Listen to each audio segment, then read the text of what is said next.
Привет, друзья! Ассаляму алейкум, дорогие мусульмане!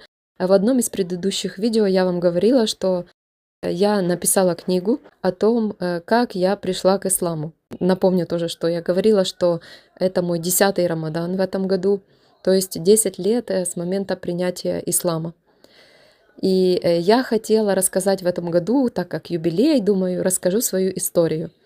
И как раз незадолго до этого у меня попросили книгу на проверку и сказали, что хотят напечатать. Но мы не говорили ни о сроках, и я не знаю, как там идут дела, поэтому я не знаю, когда она выйдет, ничего мы не обговаривали, на каком этапе проверка. Поэтому я все-таки решила поделиться своей историей, но не просто рассказать, а я буду читать вам книгу в том варианте, в котором она есть на данный момент, потому что после редактирования я уверена, что что-то уберут из этой книги, что-то, возможно, попросят меня добавить, но я бы хотела поделиться именно с вами той версией, которая есть сейчас. И буду очень надеяться на вашу обратную связь, чтобы вы поделились со мной, интересно вам, неинтересно, что хотелось бы узнать больше. И я очень надеюсь, что эта книга станет причиной хорошего, что те, кто интересуется исламом, они узнают, что такое ислам на самом деле, почему принимают ислам. И также я очень надеюсь, что когда-то эта книга выйдет, и что она станет одним из видов подарков, вот так. Что те люди, которые приняли ислам, смогут дарить эту книгу своим близким, не мусульманам, чтобы те лучше понимали, почему люди выбирают ислам. Особенно это касается семей, в которых, например, ребенок или другой член семьи выбирает ислам, и затем остальные члены семьи не понимают его выбор. Поэтому я надеюсь, что эта книга в будущем, возможно, когда меня уже не будет, она будет приносить пользу в таких вопросах, иншаллах. Поэтому начинаю читать вам в том сыром варианте, как она есть. Буду понемножку читать и надеюсь на обратную связь. Бисмиллях. Начинаю искренне и надеюсь на то, что будет польза. Эта книга — это история журналистки, принявшей ислам. То есть это моя история. И на данный момент я еще не выбрала название, но у меня есть такие варианты. «Другая жизнь», «Шахадатан», «Мой первый Рамадан» или «Когда узнаю, поговорим». Вы тоже можете выбрать, какое вам название больше нравится. Дальше у меня идет содержание, и я буду начинать из обращения к читателю. Начинаю я книгу со слов «Бисмилляхир рахманир рахим», что означает «с именем Бога, милостивого для всех на этом свете и милостивого только для верующих на том свете». И я делаю примечание, что некоторые диалоги в книге изменены и дополнены. Почему? Потому что много лет уже прошло, и я не помню дословно. Поэтому, чтобы не обманывать, я сделала такое уточнение. Все, бисмилля, начинаю обращение к читателю. Представьте корреспондента телевизионных новостей, который спешит в центр событий, боится опоздать на самое интересное, готов бросить все дела и мчаться туда, где большой пожар, скандал или новый рекорд. И так каждый день. А затем в одно утро просыпается совсем другим человеком, который выбрал спешить уже не на съемку, а на намаз. Это я. Как я жила до этого? Да, как и большинство молодежи в моей стране: школа, университет, работа, родственники и друзья. Тогда, казалось, у меня было все необходимое. А начав работать на телевидении, некоторые знакомые даже стали открыто мне завидовать, мол, добилась успеха. Видишь разное, путешествуешь, радуешься. В чем-то они были правы. Мне нравилась журналистика. Казалось, это был именно тот случай, о котором говорят «работа мечты», когда получаешь и зарплату, и удовольствие. Я действительно жила моей специальностью, а еще желаниями и мечтами. Но никто и подумать не мог, что все это никогда не доставляло мне настоящего удовольствия. Репортерство, командировки по стране и за границу. Если и приносили мне какую-то утеху, то она быстро заканчивалась, и мои достижения в итоге казались лишь мимолетными и ненастоящими. Несмотря на все, что у меня было, наедине я чувствовала пустоту и непонятную грусть. Я осознавала, что чего-то важного в моей жизни нет, и к чему-то действительно стоящему я не стремлюсь. Но в чем же причина, не знала. Не признаваясь другим, я как будто бы находилась в постоянном поиске смысла. Смысла своих дел, работы и, в конце концов, жизни.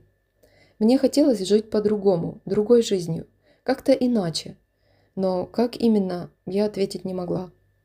Постоянно казалось, что для полного счастья чего-то не хватает. Иногда этот вопрос днями не давал мне покоя, но в большинстве случаев думать об этом не с кем и некогда. В информационном водовороте времени для отдыха не было. Мысли о том, что время – деньги, либо заработанные, либо потраченные, не давали покоя. Я работала, освещала события. То, что считалось новостью сегодня, завтра уже было неинтересно. Заработанные деньги заканчивались быстро, как и отпуск. День за днем, год за годом. События в моей жизни сменяли друг друга, но суть оставалась неизменной. Я тогда думала, неужели моя жизнь пройдет просто так, в работе или в других заботах? Неужели поспать, поесть, попутешествовать, выйти замуж, родить детей, постареть – это моя цель? Неужели я каждое утро встаю, чтобы вечером лечь спать, чтобы утром проснуться, чтобы вечером опять уснуть, чтобы однажды не проснуться? От этих мыслей было грустно. Причины принятия ислама у всех разные. Кто-то сначала полюбил культуру мусульман, кто-то посетил мечеть и вышел другим человеком, кому-то снился сон об исламе, а кто-то узнал об исламе, вступая в брак с мусульманами. Со мной это случилось не по причине замужества и не под впечатлением от Турции, Египта, Арабских Эмиратов или Марокко. Я даже никогда в мечети не была до принятия ислама. Я приняла ислам неожиданно, как для себя, так и для моего окружения. И началось. Говорили, что я в секту попала и поеду воевать, и что вышла замуж за мусульманина, и что я в депрессии, и что объявила протест родным, и поэтому выбрала абсолютно непонятный для них путь, и многое другое. Частично поэтому у меня возникло желание написать именно книгу, а не статью, раскрыв многие личные подробности. Мне хотелось рассказать все как есть, чтобы вы поняли, как и почему люди выбирают ислам, как затем живут, что такое ислам на самом деле, как это случилось со мной, как отреагировали родственники и друзья, и вообще, как изменилась и сложилась моя жизнь. Я никогда не писала книг. Это впервые. Не придерживаясь каких-то стандартов, мне хотелось рассказать свою историю максимально просто, чтобы она получилась как искренний разговор двух старых друзей, которые встретились спустя многие годы, чтобы вспомнить свою жизнь. Книга состоит из личных воспоминаний, а также историй о людях, которые меня окружали. Я решила написать о них не просто так.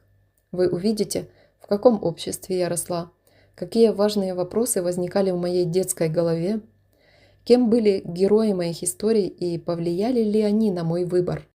Я знаю, это случилось со мной только по воле Бога. Считаю это самым лучшим и очень удивительным событием. Вы и сами это увидите, познакомившись с моей жизнью. Искренне надеюсь, что вам понравится эта книга и откроется красота ислама. Желаю вам того, что и себе желаю из добра. Светофор горел красным. Я ждала, чтобы перейти дорогу. Постепенно к пешеходному переходу подходили люди. Слева от меня остановился мужчина и без малейшего стеснения начал разглядывать мое лицо и одежду. В платке я стояла одна. Да и на улицах таких, как я, было очень-очень мало. Разве что иностранные студентки здешнего медуниверситета могли встретиться. Когда мужчина понял, что я славянка, заговорил. «Мусульманка, значит?» «Да», — ответила я. «Ислам приняла?» «Да». «Замуж за араба вышла», — констатировал он, даже не сомневаясь, что может быть по-другому. Мне было 26 лет. С момента принятия ислама прошло лишь несколько месяцев, но я уже привыкла к похожим ситуациям. «Нет», — ответила я и пошла вперед, увидев зеленый свет. «Нет?» — удивленно переспросил мужчина, догоняя меня следом. «Нет, я не замужем и замужем не была». Заметив, что к остановке подъезжает мой троллейбус, я поспешила. Наши пути разошлись. Когда-то, Как и некоторые люди, я думала, что ислам – это новая религия для определенных национальностей. Я также не знала, что ислам принимается.